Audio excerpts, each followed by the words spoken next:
You're Ms. Pooja Yadav. Yes, sir. Pooja, please tell us something about you. My name is Pooja Yadav. I am from Haryana. I've done my schooling from Haryana itself, and later on I moved to Delhi for my higher education. I've done BSc Zoology Honours from Miranda House, and after that I started preparing for Civil Services examination. You cleared your BSc examination in which year? 2016. 2016. Pooja, I'm looking at your academic qualification. You did 10 CGPA in 10th, you got 97% marks in your 12th examination. You in fact got 85% marks in BSc Honours also. This is a typical set academic record for somebody getting into academics. This is not a record which we look in the civil servants. We actually look some kind of a little delinquent kids in civil servants. Why don't you join academics? Why don't you pursue your masters? Sir, due to poor counseling, I could not get this realization earlier that I wanted to join civil services, like many other kids in our country. So when I went to college, I realized this after seeing many seniors in my college who were preparing for civil services. So I don't think being academically good would create any problem in being a good administrator. You are absolutely right. Does not necessarily mean that you may not be a good civil servant, but it also affects that it's very certain that you will be very good in academics. It is almost certain that you will be very good in academics, and we do need, as a nation, we do need academically bright researchers and teachers. So civil servant, we can get any BA pass candidate. And it's a journalist job. It is not really a specialist job. So don't you think academics is a better option for you? So I don't think that decides that it is a better job for me. Rather, being good in academics gives me more confidence. What is there in you that will be good for civil services? So I have seen that whenever I've worked hard, I have got results. So that way I'm hardworking and committed.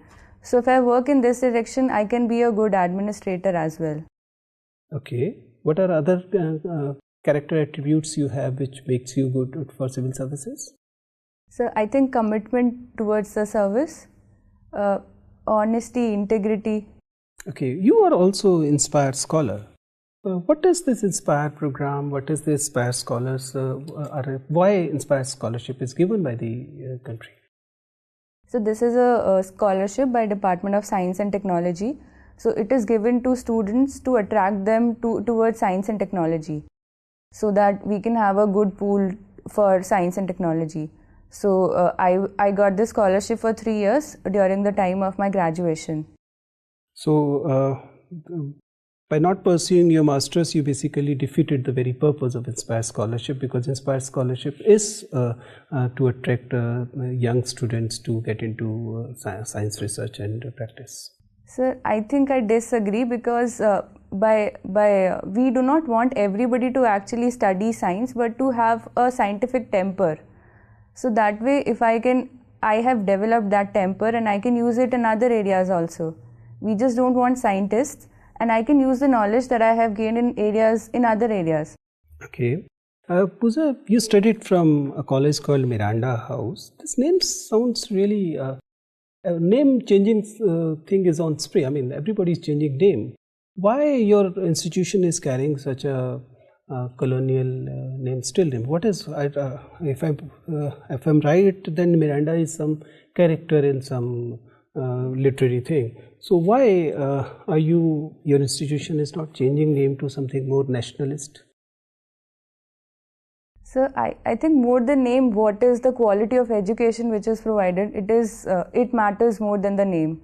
So that takes me to that name changing in Prayagraj and Varanasi. You'll hold the same idea about name changing there as well, or there you believe name should have been changed?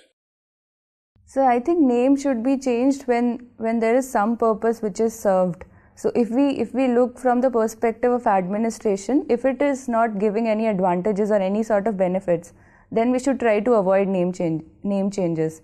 And even if it is done, because sometimes we see that politicians say that it was done to please people, or it was actually people's demand.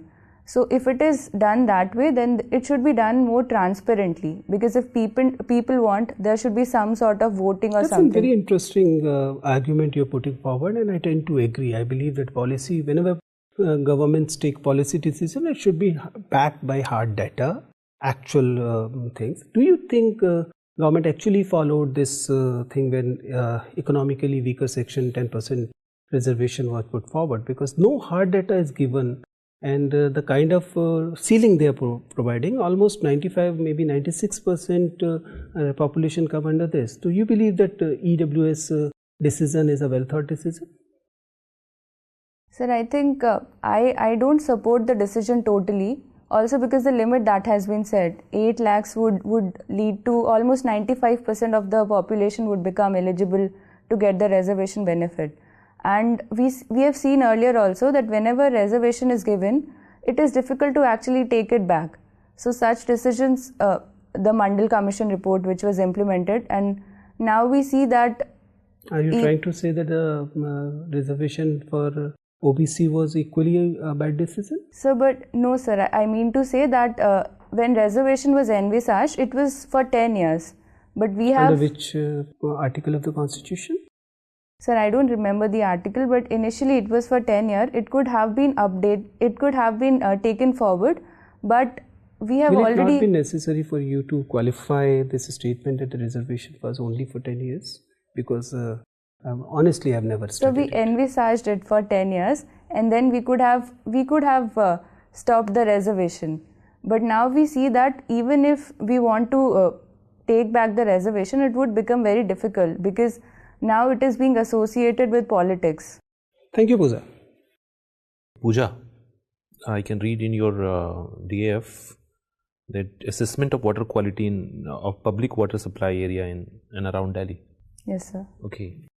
Do you know what is BOD in water? Yes, sir. Can you define it?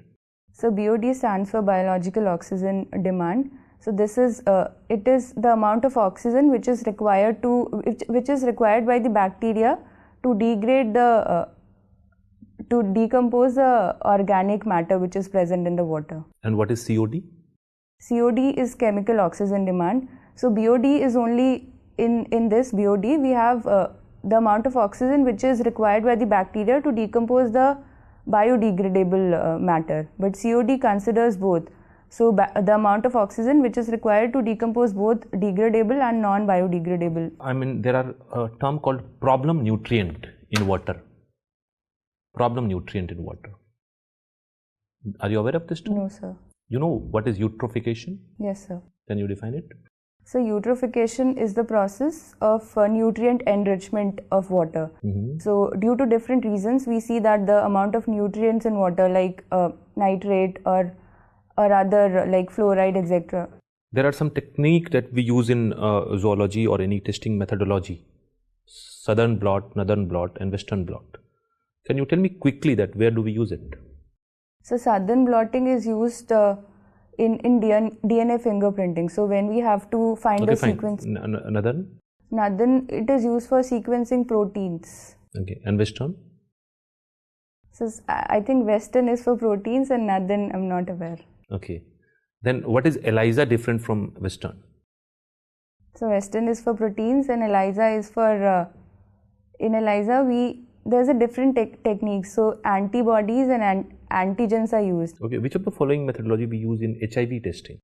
ELISA. Okay. One question I'll ask you. Normally when we talk about protozoa, then protozoa is unicellular, right? Why do we call it acellular also? So because it cannot be divided. There are two schools in this. So when we define it as unicellular, because it is single cell which is doing all the functions, and when we look it as an acellular, then the cell cannot be divided into any more cells. So that is why the two schools justify using both uni and acellular. Okay. Can you enumerate some flight adaptation in bird? So the forewings in birds are modified into wings which help them in flight. The skeletal system of birds is on the basis of hollow girdle principles. So the bones are hollow, so which keeps them light in weight and it helps them in flight. also their diet is such that